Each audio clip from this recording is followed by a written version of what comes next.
Fiona Jala, bienvenue à Genève. Merci. On est dans un hôtel mythique, l'hôtel de Hergé, Tintin. Exact, j'ai appris ça hier, je ne savais pas. Je suis très Alors, fière.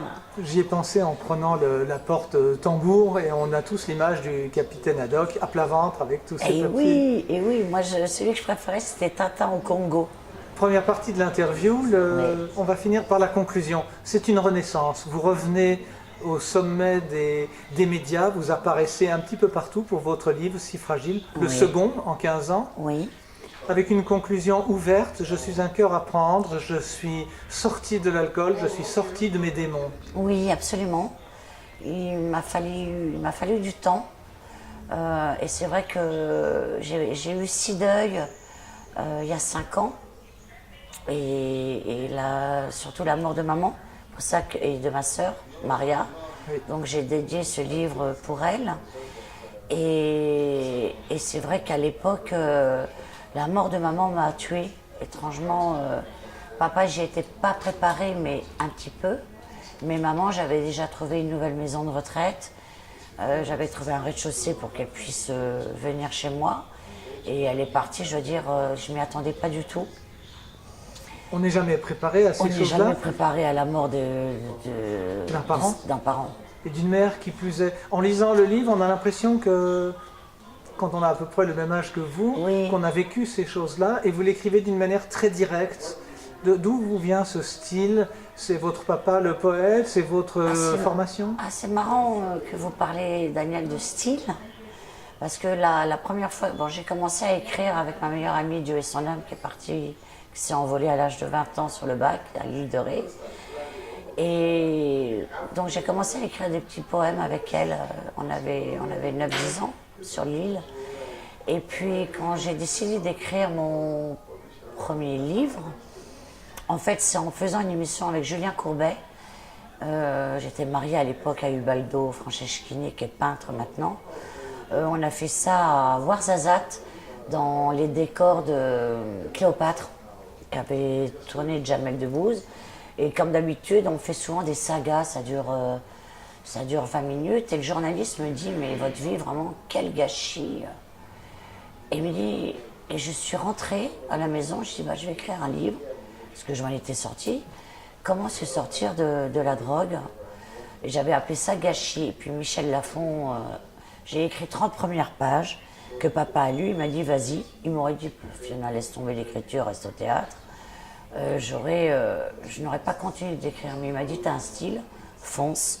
Le style est on change de temps, il y a une concordance de temps, des fois on repart dans le passé, on est au présent narratif, et puis ça donne une vivacité au texte qui fait que ça se lit presque d'une traite, ce qui n'est pas un mauvais signe, ce qui me paraît être un bon signe. Oui, mon ami Mireille Bain à Saint-Tropez cet été l'a lu d'une traite.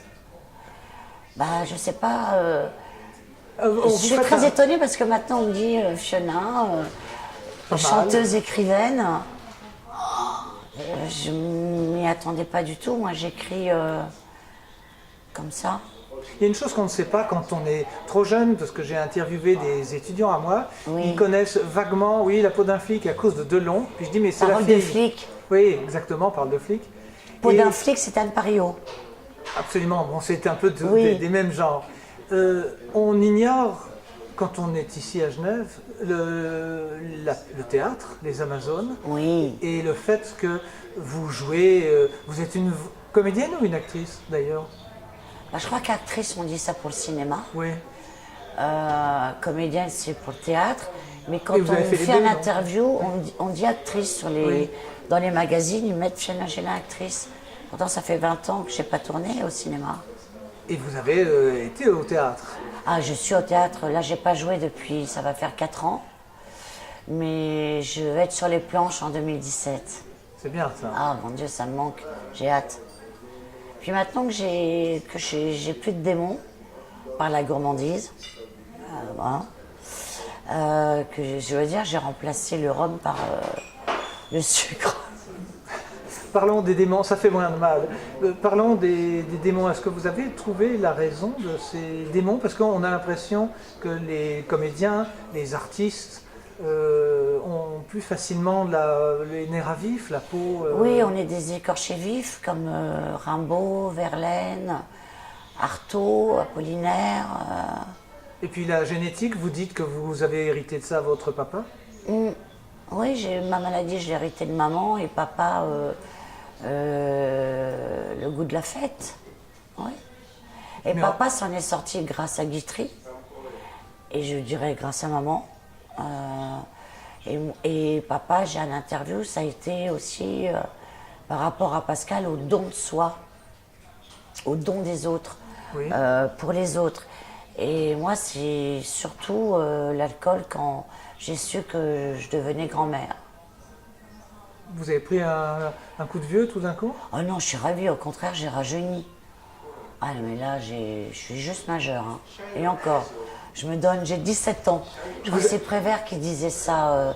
Il y a un poème de Prévert où il parle de 17 ans. C'est l'âge du premier film, 17 ans? Non, Arcadie, vous avez 19 ans?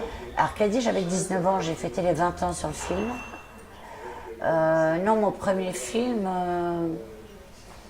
je faisais la fille d'Alice Sapritch dans un téléfilm de Michel Mitrani, avec Olivier Carsen, le neveu de Patrick Devers.